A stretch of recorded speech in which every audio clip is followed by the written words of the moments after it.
Le livre du ciel, tome 17, 1er décembre 1924.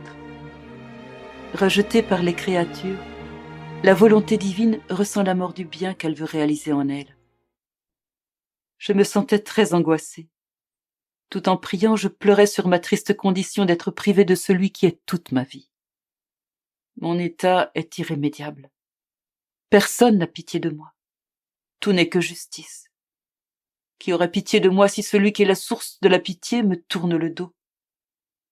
Pendant que je pleurais et priais ainsi, j'ai senti mes mains entre celles de Jésus.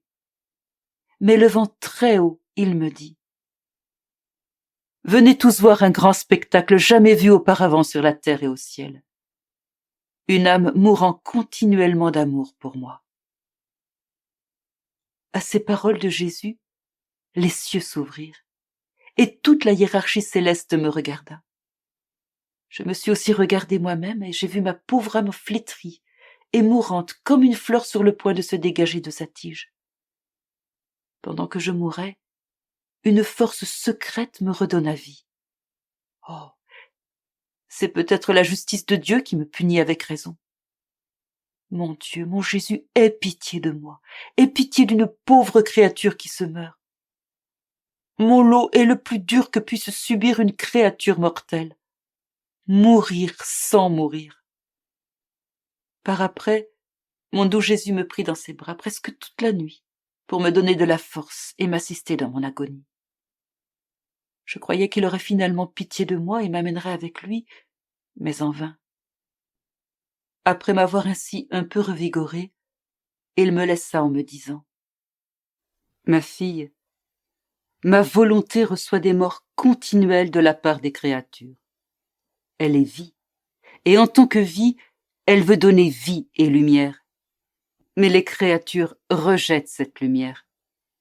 Et parce qu'elles ne la reçoivent pas, cette lumière meurt pour les créatures et ma volonté ressent cette mort. Ma volonté veut faire connaître les qualités et les vertus qu'elle contient, mais les créatures rejettent cette connaissance.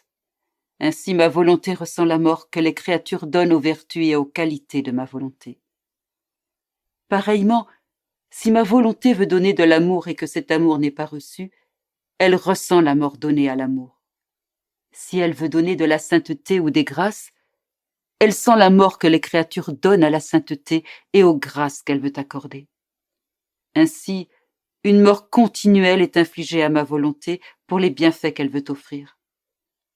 Ne ressens-tu pas la mort continuelle que subit ma volonté ? Parce que tu vis en elle, il est comme naturel que tu ressentes ces morts et que tu vives dans un état continuel d'agonie. En entendant cela, je lui dis : « Jésus, mon amour, les choses ne me semblent pas ainsi. C'est la privation de toi qui me tue, qui m'enlève la vie sans me faire mourir. » Il me répondit : « C'est en partie la privation de moi et en partie ma volonté qui, te tenant absorbée en elle, te fait participer à ces peines. Ma fille, la vraie vie dans ma volonté implique que la créature qui vit en elle partage les peines qui me sont infligées par les créatures.